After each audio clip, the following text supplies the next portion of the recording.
Jai Shri Ram. Sundarakanda Parayanam, Chapter 15. Hanumān finds Sīta. Hanumān hid in the branches of the Sinshupa tree and eagerly waited for Sīta Devi. The Ashokavana had huge trees. It had a wonderful morning glory with a fine fragrance. There were animals all around that slept through the night. Many varieties of birds lived in the garden. There were myriads of fountains and small houses for relaxation. There were benches with 5 seats. The garden had all sorts of seasonal flowers and fruits. There were many Ashoka trees full of flowers.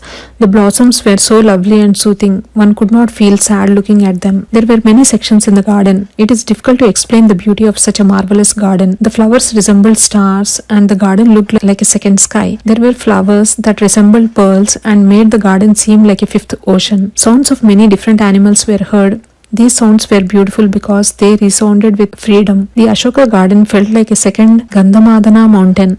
When Hanumān was hiding, he saw a Chaitya Prasada Graha, a magnificent towering building. It looked like Mount Kailasa. It was white and was very tall. It had 1,000 pillars in the middle. There were corals embedded in the stairs. It had gold benches and the building seemed to touch the sky. While casually looking at a tree, its pedestal and the ground, Hanumān saw a woman with demons all around her. She wore an old soiled sari. It was clear that she had not eaten in days and was very weak. She was sighing loudly. Hanumān could not see her clearly, but she seemed radiant. She had only one yellow cloth around her and she looked like a fireball engulfed in smoke. Her face was devoid of any makeup and was dusty. She looked like a lotus in the mud. This lady was in the midst of a group of demon ladies. She looked like a deer lost from her group and caught in the middle of dogs. Hanumān thought this lady must be a prisoner. Her sari matched the cloth in which she tied her ornaments and threw down from the sky. The ornaments she did not drop were still on her body and seemed similar to the ones he found. Hanumān confirmed that she was indeed Sīta Devi. Her face was like the full moon. Her body was beautifully built. She was so fair she could drive away any darkness.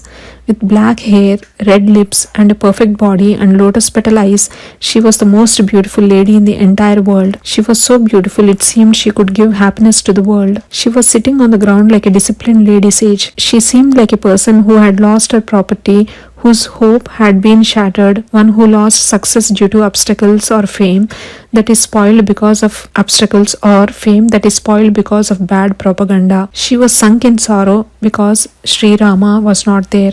She was offended because Ravana stole her. Without any adornment, she seemed like the moon covered by clouds. Hanumān was not able to identify the descriptions Sri Rama gave of Sīta Devi because she did not wear ornaments or makeup. Finally, after careful thinking, Hanumān convinced himself that she was definitely Sri Rama's Sīta. Even though Sri Rama could not see her, Sīta Devi was always in Sri Rama's thoughts. Sri Rama was suffering because of his helplessness in protecting Sīta Devi. He was agitated that someone had stolen his wife and was in agony that his dear wife was not with him. Hanumān thought they were meant for each other. It was a good sign that both were alive although apart. Hanumān praised Sri Rama as he looked at Sīta Devi. Jai Shri Ram. Chapter 15 complete.